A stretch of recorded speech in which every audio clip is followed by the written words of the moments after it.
Assalamualaikum warahmatullahi taala wabarakatuh. InsyaAllah kita jumpa lagi hari ini dalam kita membicarakan tentang 34 kompetensi yang dicacari oleh majikan, dan juga 34 kompetensi ini boleh kita laksanakan kepada bisnes kecil. Contohnya kita sebagai founder ataupun pendiri bisnes kecil, kita boleh gunakan kekuatan ini untuk kita membangunkan bisnes kita. Kita dah berbicara sampai yang ke-23 24 berkaitan dengan orientasi keusahawanan yang perlu ada dalam diri kita lah, sama ada kita seorang pekerja ataupun kita sebagai pendiri bisnes.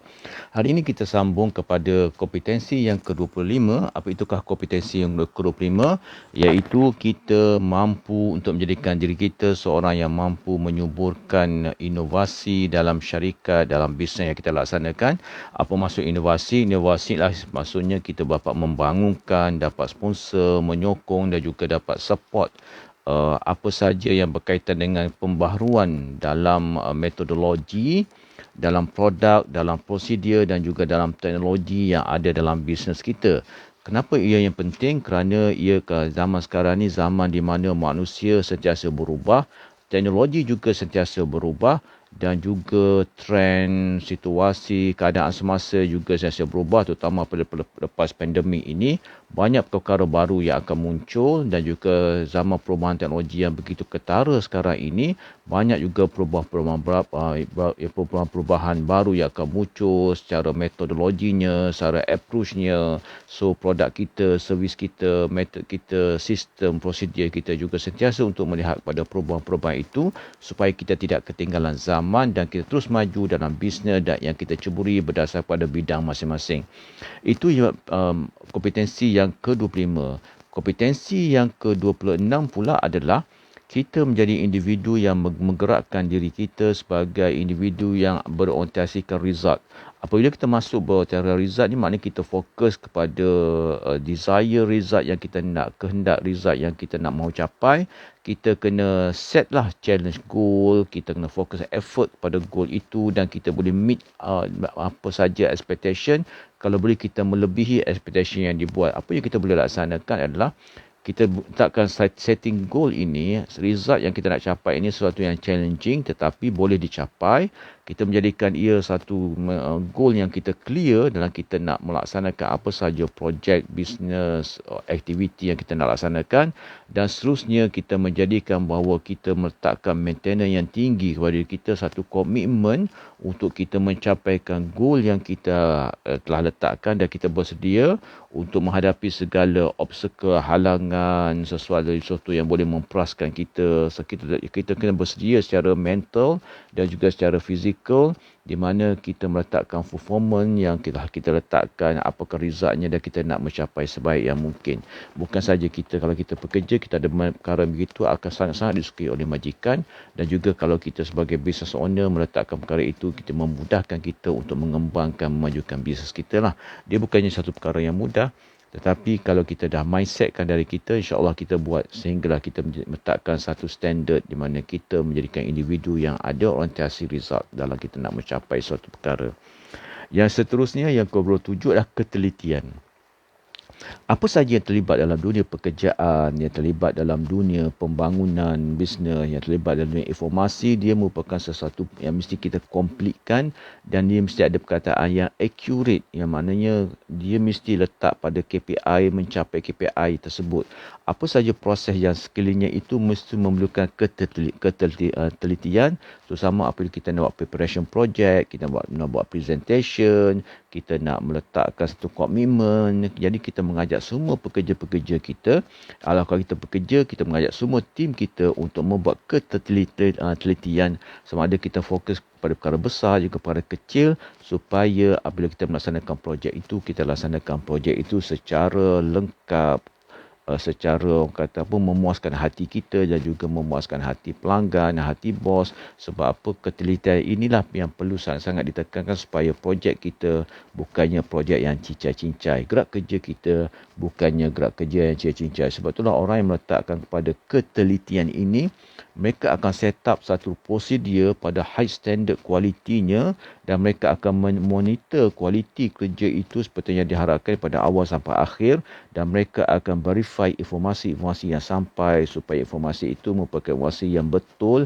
dan accurate supaya gerak kerja menjadi gerak kerja yang betul dan juga accurate.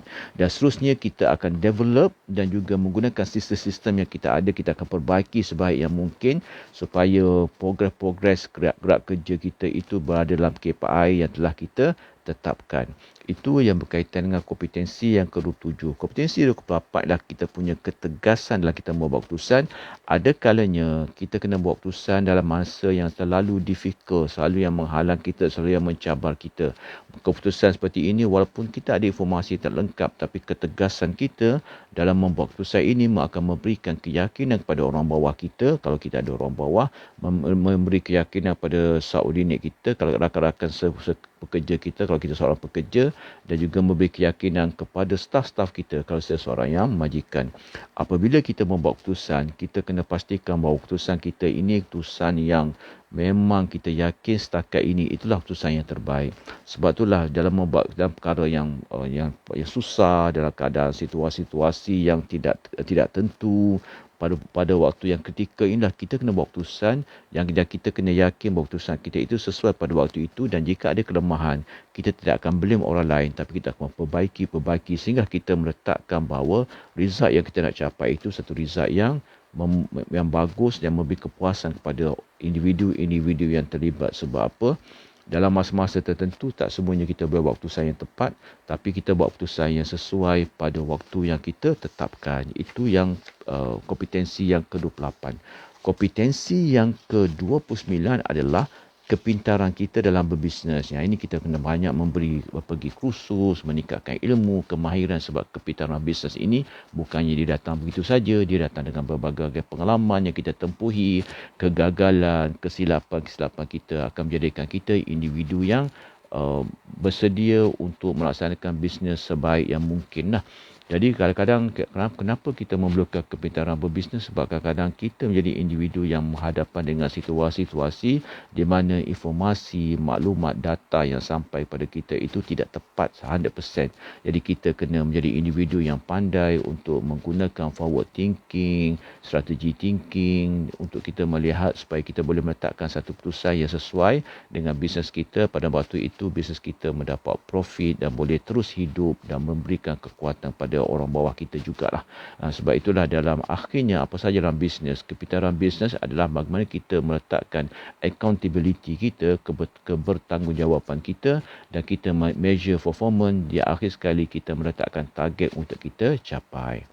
Itu berkaitan dengan yang ke-29 lah, kepintaran dalam kita melaksanakan bisnes. Yang ke-30 adalah global perspective. Biasanya ini adalah untuk individu ataupun syarikat-syarikat yang tak pergi global. Tapi kalau kita lokal pun, kita juga kena melihat juga pada isu global, yang mana isu global ini kadang-kadang memberi impak sama ada besar atau kecil pada bisnes kita. Sebagai contohnya, kalau individu itu ada mengambil bahan-bahan ataupun sumber bahan-bahan mentah, sumber-sumber bisnes daripada luar, dia kena sangat-sangat peka lah dengan apa berlaku di luar, kerana apa yang berlaku di luar akan menyebabkan sama ada bekalan kepada kita akan kekurangan ataupun harga yang semakin naik, ataupun menghadapi situasi-situasi yang menghalang kita untuk meneruskan bisnes kita. Itu global perspektif yang kita kena jaga. Itu perspektif yang 30. Kalau kita pergi ke perspektif yang lebih besar, yang 31, kita akan melihat kepada akhirnya dia memberikan juga kepada setiap individu itu kena meletakkan kepada self-confident dalam melaksanakan sesuatu. Bagi pekerja, dia kena yakinlah pada idea dia, dan dia kena pastikan bahawa dia ada ability, kebolehan untuk menenukarkan idea itu kepada sesuatu yang boleh dicapai. Sebab apa? Orang yang self-confident ni biasanya orang yang can do attitude sikap yang boleh melaksanakan apa saja sehingga akhirnya bukan saja cakap-cakap. Dan mereka ini merupakan orang yang boleh bercakap bukan saja boleh buat, mereka juga boleh bercakap, memberikan idea kepada orang-orang yang betul pada masa yang betul, dan juga berdasarkan strategi-strategi yang betul lah. Kadang-kadang orang yang tak setuju dengan kita pun, kalau kita self confident, orang itu juga akan bersetuju dengan kita. Itu yang cirikan 31, self confident. Yang 32 pula adalah stress management. Dalam apa-apa bisnes, dia tak dapat tidak, kita akan berhadapan dengan tekanan-tekanan. So kita kena pandai menguruskan tekanan. Nah, begitu juga kalau kita bekerja, apa saja dunia pekerjaan, tak kira kita ni pekerja baru ke, pekerja lama ke, kita akan diuji dengan berbagai-bagai ketekanan. Tekanan itu sebenarnya akan mematangkan kita, tapi yang paling bagus ialah kita kena mengawal emosi kita ketika kita berhadapi dengan provokasi ataupun tekanan-tekanan daripada sekeliling kita. Sebab itulah kita kena latih kita untuk tenang, untuk diam, tenang, dan kita melatih diri kita untuk boleh handle apa saja masalah secara efektif. Kita boleh latih diri kita untuk pandai respon ataupun pandai kontrol respon apabila kita dikritik, di-attack ataupun di-provoke lah. Dan seterusnya kita kena latih kita ada sense humornya, yang humor, lawak jenaka kita yang kita boleh gunakan untuk mengurangkan tekanan-tekanan yang kita ada, dan akhirnya kita mengawal diri kita, mengawal perangai kita untuk kita mengurangkan tekanan stres yang ada dalam diri kita. Itu yang ciri yang ke-32. Ciri yang ke-33 ya, kembali juga pada personal, itu personal credibility. Credibility seseorang itu sendiri, di mana seorang itu akan dilihat ada credibility kalau dia seorang yang bertanggungjawab, seorang yang boleh disandarkan, dan juga seorang yang boleh dipercayai. Dia seorang yang boleh ada tanggungjawab, boleh disandarkan, dan juga boleh dipercayai. Dan biasanya seorang ini kalau nak latih, iaitu dia kena komit kepada apa saja yang dia buat. Dia kena meletakkan bahawa dirinya tahu apakah informasi-informasi yang perlu tidak diheboh-hebohkan menjadi informasi syarikat saja, yang tidak perlu diviralkan, tidak perlu diambil video untuk dibawa keluar, dan dia tahu apakah confidential syarikat, apakah peraturan-peraturan syarikat kalau bekerja dengannya. Kalau dia seorang yang majikan juga, dia kena tahulah apakah perkara sulit yang syarikat yang tidak boleh dibawa keluar, tidak boleh diviralkan, tidak boleh orang kata seronok nak ambil dalam menggunakan live dalam FB ke, live dalam Instagram ke, live dalam TikTok ke. Ada perkara yang secret yang kita kena jaga dalam syarikat. Itu amanah yang perlu kita laksanakan. Orang yang credibility juga ialah orang yang apabila dia ada pekerja, dia boleh share secara fair lah, secara adil, apa saja gerak kerja, bebanan kerja, supaya orang nampak dia menjadi individu yang amanah, boleh dipercayai dan adil dalam memberikan gerak kerja kepada orang lain. Dan seterusnya, dia kena tanggungjawablah kepada kesilapannya, tak boleh berdiam orang lain. Kadang-kadang kalau bagi leaders, kadang-kadang kesilapan orang bawah pun kita kena bertanggungjawab apabila kita berhadapan dengan pimpinan-pimpinan atas, kerana kita sebagai leaders dilihat sebagai seorang yang perlu ada credibility dalam gerak kerja mereka. Itu yang 34. Yang 33. Yang 34 yang last sekali, flexibility. Apa saja sama ada kita bergerak kerja ataupun kita membuat bisnes, kita kena sentiasa meletakkan diri kita terbuka kepada perbezaan dan juga pandangan-pandangan baru, jalan baru, kerana dunia ini sentiasa berubah. Tetapi kita tidak boleh melanggar peraturan yang telah ditetapkan lah. Maknanya kita membuat satu benda yang baru, tapi kita mesti ada angle ataupun tidak boleh keluar pada skop gerak kerja kita kalau kita seorang yang pekerja. Tapi kalau majikan, kita tengok juga adakah gerak kerja baru ini sesuai untuk staf kita sebagainya, dan kita kena pandai bermain dengan flexibility. Yang penting gerak kerja itu mencapai pada KPI standard yang telah ditetapkan. Sebab itulah kita kena berani untuk melihat apakah ada structure, prosedur, teknologi yang memerlukan pada teknologi baru. Kita juga berani untuk mengubah strategi-strategi yang kita ada sekarang kalau kita melihat strategi kita itu tidak berjaya.